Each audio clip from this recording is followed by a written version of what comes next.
My name is Tom. I'm a director at WiredScore, and it's great to be here with PlaceTech and to have sort of 10 minutes to talk to you a little bit about who we are and what we do. I'd like to clarify right at the beginning that I was not an investment agent. I was in fund management. I don't want my reputation to be crushed before I've even started. But moving on quickly, I thought I'd start by highlighting the problem that WiredScore is seeking to address. A couple of stats to show you right at the beginning. So first of all, 93% of companies that lose access to their database for 10 days or more go bankrupt in the year. Secondly, 70% of internet disruptions are caused by issues with the physical infrastructure of buildings. I think in the first place, we have a stat that really highlights and shines a light on how reliant we are as individuals, and particularly as businesses, on the internet today. As was just said earlier, not having land sites, not having the internet. The internet's really, really important. I think we can all agree that the way we work and the way we want to live is driven by our ability to access the internet. It's no longer the case that if you're in an office building and the internet is cut, it's only your emails you can't get hold of. It's really everything. With the rise of cloud computing, it's communications, internal and external. It's our software, it's our storage. There's really not a lot you can do without the internet today. So it's really pervading our lives and the businesses that we work for. Secondly, the 70% of internet disruptions are caused by issues with the physical infrastructure of buildings.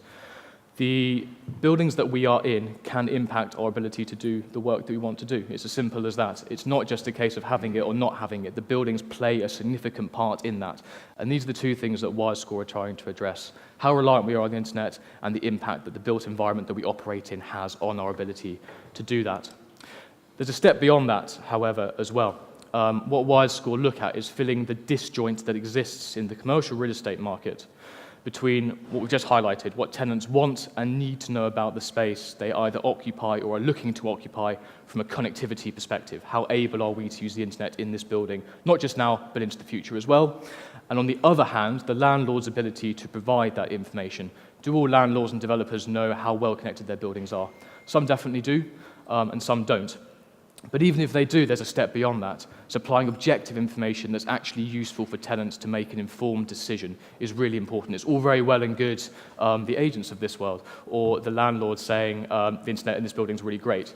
It might be, but what does that mean versus the building next door or a building in a different city where the choice is being made? The information, the transparency behind what good, great means is really important to tenants. And that's the gap that WiredScore are seeking to fill. So, what do we do? WiredScore operate Wired Certification, which is the digital connectivity rating scheme for commercial real estate. We provide that objectivity and that benchmark, that choice into the market, so tenants can find the buildings that they need to operate. How do we do that? Well, we have a benchmark. Very simply, we have two scorecards, one for developments and redevelopments, and one for occupied buildings, which is a building with a tenant in it already. And we have a scorecard that runs from 0 to 100, and the score that you end up with gives you one of 5 ratings. Not certified, certified, silver, gold, and platinum. Now, the questions that we ask that give you the score are focused on one thing, or reflecting one thing, and that's the tenant's lived experience in that building. We're entirely focused on the UX of the building, the user experience, what tenants are going to get out of it, and what they care about. And there are 3 things, as far as we're concerned, that underpin both of our scorecards. The first is the internet setup time. So quite simply, how long is it going to take me as a tenant, once I've chosen the space I want to occupy, to move in and be productive? What I don't want to do is to choose a space and in 3 months' time find that I'm having to use a 4G dongle still because I can't get access to the internet or the fiber network and be as productive as I want to be. The second thing, the cost per speed. Different companies have different service requirements. Amazon's requirement is very, very different to WiredScore's. I think that's quite obvious. But in each case, what you want is the best deal for that service, an understanding of what you can get and at what price. And the third thing is the resilience of that internet. Fundamentally, how likely is the internet to go down in this building? What you don't want to do is to go and locate yourself in a building, sign yourself into a 5, 10, 15-year lease, and find that there's a single point of failure somewhere, which, if triggered, will bring down the internet in that building, and you become one of those 93% of buildings. 93% of businesses. What sits behind those three pillars are a series of questions. We've only got 10 minutes, so I won't go into all of them, but I've picked out a few here that I thought might be quite interesting. Top left, we have the power of choice. That ties into the cost per speed equation. Which providers are in the building and what provisions they have, giving a matrix of choice for tenants coming into the building or already in the building so they can understand the price point and the service point that they want to achieve for their own businesses. Security in the bottom left, I think something we're going to hear a lot about in the coming years. It's already starting to become a very, very relevant thing. The security of the networks you have are really, really important. The 70% figure we were talking about right at the beginning. How secure are the networks and how secure is the infrastructure of your building from a connectivity perspective? At the bottom, we have reliability. I've touched on that already. How resilient, how redundant are the networks in your building? If one thing goes wrong, will it bring down the entirety of the internet in your building? In which case, your employees may as well go and work in a Pret or a Cafe Nero, because that's where they're going to get access to the internet and actually be able to get their software or the files that are stored in the cloud. The future readiness, tech is changing really quickly. Think about how many iPhones we've had in the last 10 years, Apple Watches, iPads. The way we work is changing really, really quickly, and that's only set to change at an even faster rate. Thinking about, I'm sure 5G will come up a lot today. That's going to change how we work. 4G came in, it took us 3 or 4 years to work out what that meant. The gig economy came along, the way we wanted to operate changed. 5G is going to be an even bigger step change. Is your building ready for it? Questions like that. Do you have the infrastructure? Do you have the flexibility and adaptability in your buildings to make sure you can accommodate what tenants want in 5, 10, 15 years' time? And finally, the tenant experience. Something I think we're going to hear a lot about today is the move away. Certainly when I entered the market probably 8 years ago out of university or so, the idea that space was a box that you provided to a tenant with a set of keys and you got it back in 10 years' time with a set of keys and a note saying, here's the dilapidations check that we told you about 6 months previously. That's moved. Space is now being seen as a service. It's about providing a service that tenants want to engage with so they will stay there. Lease it's getting shorter. Loyalty is diminishing amongst corporations from that perspective, and quite rightly. So it's about providing an experience that tenants want to have in the building so that they renew down the line. Connectivity experience is a big part of that. Working from the outside of the building, through a building, into the lift, up into your office. Do you have the connectivity you need so your lives aren't affected and you can go about your day as you wish to? So what do? Well, we ask all the questions and we give the landlords and developers an initial score. Let's say 60 points out of 100. We then say, there are 40 points you're missing. This is what you can do. These are the steps you can take, and we advise and consult around the improvements that can be made, I think fundamentally to the asset, but ultimately it's to reflect the experience that your tenants, your customers can have in that space. So we work on improving the asset and that experience. We then put the data, the transparency that tenants need behind that. What does that mean? What does that look like? A gold rating, what does that reflect in terms of what you as a company are going to expect and experience in that space? Then it's about translating that data and that transparency into something that's meaningful. We can talk about resilience and risers and diversity and way leaves, but that doesn't mean necessarily a great deal to a tenant. It's the practicalities of what that means. You have a more resilient network, you have great choice, you have a streamlined service in your building. Those are the things that matter. So we communicate that with the agents, the property managers, the landlords, the developers, any of the third parties that exist around the ecosystem of the building that we're working on. And then finally, the marketing support. I think another thing we're going to see a big change in commercial real estate is the importance of brand.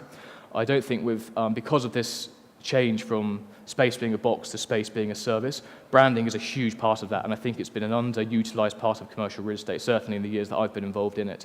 I think it's going to be a big change there, and WiredScore wants to be a part of that, helping you demonstrate as a landlord or a developer to tenants the quality of the asset, the service you're providing in a very powerful way. So that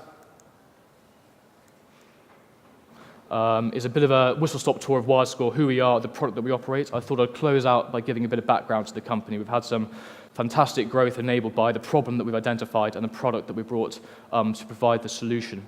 And it all kicked off in 2013. It was an initiative of Mayor Michael Bloomberg, when he was Mayor of New York. He identified through, I think, quite candid feedback from the market that there was a real problem about not understanding the connectivity of assets. We're being asked to sign 10, 15-year leases. And we know location, we can see that. We know what the costs are. The market tells us that. We've got lawyers to tell us what the leasing structure is like. But we can't envisage necessarily what this building can provide for our connectivity in 10 years' time. So that was identified as being an issue, and WiredScore was launched off the back of that. Came to the UK in 2015, launched nationally across the UK a year later. In 2017, we expanded to 4 new countries, bringing us to a total of 6. So France, Ireland, Germany, Canada, on top of the US and the UK. And then last year was a real milestone for us. Not only did we raise $9 million in our Series A from a host of investors, including some of our major clients, but also we expanded within those markets to 11 major cities. Birmingham was one of those. In September, we came here and launched with 30 buildings, which was a fantastic entrance to the Birmingham market. To put some numbers around that, that means we currently work on over 1,800 buildings across those 6 countries, in over 160 cities, and have passed the 500 million square foot mark, which is fantastic. Not only as an endorsement of what we do and the product we provide, but also the feedback loop that allows us to give to our clients. We have an insight into the product, the evolution, the technology that's changing, and how buildings are adapting to that across a huge amount of space, and that allows us to give even better and more consolidated advice to the clients that we're working with. And we have over 500 of those. 500 independent institutions have shown their support for WiredScore, which is fantastic. And we've worked on some amazing buildings in those cities, some really iconic buildings, the Empire State Building in New York, the Shard, Duo Towers in Paris, Hudson Yards, a fantastic scheme in New York, the Leadenhall Building, and 20 Fenchurch Street. But it isn't just the capitals we work in, of course. We have a regional exposure to over 55% of what we do in the UK is outside of London, and there's some real growth there, so it's great to see that connectivity is beginning to have an impact to everyone, everywhere, and landlords are recognising that. So we've got Kirkstall Forge up in Leeds, Orange Tower in Manchester, and the Cornwall Building in Birmingham, the first building in this city to get our platinum rating, our top rating, which is brilliant, and a view of some of our clients there. So I thought I would close out by sort of looking at where I started. The internet is a really, really big deal, and how we work is affected entirely by our ability to access that. We're becoming incredibly reliant on that. It's driving how we work and expect to work as individuals and as businesses, and we have a problem with the built environment that we work in. It cannot necessarily sustain what we want and the pace of change that's happening. We've got tech changing every 6 months, every year, and we've got buildings that are bricks and mortar that are built to give us, well, not us, but landlords and developers an income for 50 years. How would you match those things up? 50 years versus 6-month continual change and evolution of tech. That's where WiredScore step in to help landlords, developers, tenants navigate the challenges of technology in buildings. Please do find me if you have any questions later, but thank you for your time.